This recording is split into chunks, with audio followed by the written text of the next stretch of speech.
As guerreiras de Daomé. Hoje eu vim aqui para falar sobre essas mulheres que foram importantes e inspiração para os filmes O Pantera Negra com as Guardiãs de Wakanda e o filme A Mulher Rei.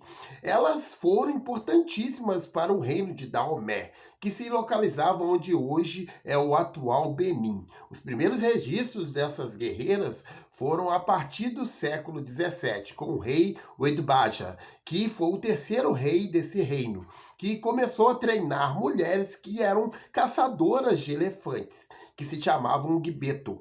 E a partir daí, essas mulheres passaram a se tornar as guerreiras guardiãs do rei de Daomé. E assim, essas mulheres também eram chamadas de Aozi, que significa mulher do rei. E também eram chamadas de Mino, que significa nossas mães. E a partir de contatos com o Ocidente, elas passaram a ser comparadas às míticas Amazonas da Grécia. Porém, é uma forma que não é muito correta de se chamar essas guerreiras, pois a história dessas guerreiras foi real. Elas viveram e foram importantíssimas para compor o exército do reino de Daomé. E a partir do rei Gesso, que foi a partir de contatos no século XIX, essas mulheres se tornaram grandes guerreiras com poder militar ainda maior, principalmente porque elas passaram a ter contato com baionetas e rifles, que a partir de contatos que eles tiveram com o Ocidente conseguiram algumas trocas. E esse exército de Daomé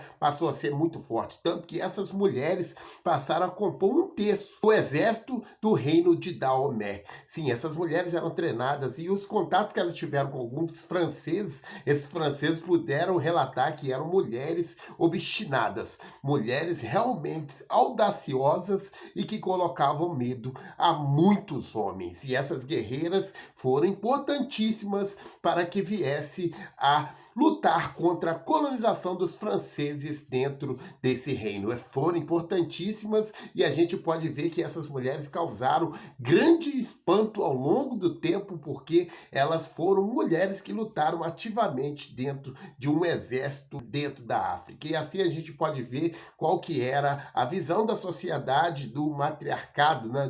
De mulheres que romperam com uma sociedade que antes do colonialismo dentro da África, essas mulheres eram vistas de forma diferente, como a gente pode ver a partir dos contatos que nós tivemos com as Candaces e também com essas mulheres que foram importantíssimas dentro desse reino de Daomé. Assim é importante a gente dizer que essas mulheres guerreiras de Daomé foram guerreiras que marcaram uma época e são exemplos de força, de estratégia e de luta contra o colonialismo dentro do continente africano.